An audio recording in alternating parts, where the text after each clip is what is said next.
ನಮಸ್ಕಾರ. Karnataka, Kolar district, Bangarapet town, doctor BR Ambedkar ರಸ್ತೆಯಿಂದ ಹಜರತ್ ಮಾತಾಡೋದು. ಬಂಗಾರಪೇಟೆಯಲ್ಲಿ ಇದು ಹಳೇದು ಚರ್ಚ್ ಅಂದರೆ ಇದು ಒಂದೇ.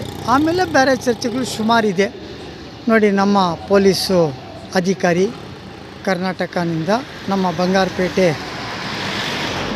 ದಯಾನಂದ್ ಸರ್ ಮತ್ತು ನಮ್ಮ KGF SP ಸಾಹೇಬರು ಮತ್ತು DSP ಸಾಹೇಬರು ಏನು ಆದೇಶ ಮಾಡಿದಾರೋ, ಕರ್ನಾಟಕ ಸರ್ಕಾರ ಏನು ಆದೇಶ ಮಾಡಿದಾರೋ ಅದು ಪ್ರಕಾರ ಅಧಿಕಾರಿಗಳು ಹೆಣ್ಮಕ್ಳಿದ್ದಾರೆ, ಗಂಡು ಮಕ್ಕಳಿದ್ದಾರೆ ನೋಡಿ. ಪೀಸ್ಫುಲ್ಲಾಗೇ ಇದೆ ನೋಡಿ, ಯಾವುದು ಏನು ಆ ಥರ ಇಲ್ಲ ನೋಡಿ.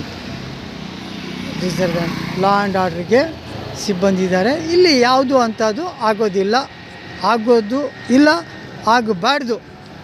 ನಾವೆಲ್ಲ ಒಗ್ಗಟ್ಟಾಗಿ ಇದ್ದೀರಿ. ಬಂಗಾರಪೇಟೆ ತಾಲೂಕು, ಟೌನು ಇದೇ ಥರ ಎಲ್ಲ ಕಡೆ ನಮ್ಮ ಭಾರತ ದೇಶನಲ್ಲಿ ಒಗ್ಗಟ್ಟಾಗಿದ್ದರೆ ಸೂಪರ್ ಪವರ್ ಆಗೋದು ಕೆಲವು ದಿನದಲ್ಲಿ ಆಗಿಬಿಡ್ತದೆ. ದಯವಿಟ್ಟು ದೇಶ ಗಟ್ಟಿ ಭದ್ರ ಮಾಡಿ ನಮ್ಮ ಶಿಲ್ಪಿ ಬಾಬಾ ಸಾಹೇಬ್ ಅಂಬೇಡ್ಕರ್ ಸಂವಿಧಾನ ಬಗ್ಗೆ ಪ್ರತಿದಿನ ಬೆಳಿಗ್ಗೆ ಸಾಯಂಕಾಲ ತಿಳ್ಕೊಂಡ್ರೆ ತುಂಬ ಒಳ್ಳೆಯದಾಗ್ತದೆ. ದುಷ್ಟ ಶಕ್ತಿ ಸರ್ವನಾಶನ ಆಗ್ತದೆ, ಒಳ್ಳೆ ಕಾಲ ಬರ್ತದೆ, ಒಳ್ಳೆ ದಿನ ಬರ್ತದೆ. ಎಲ್ಲರೂ ಒಳ್ಳೆಯವರಾಗಬೇಕು ನಮ್ಮ ಆಸೆ.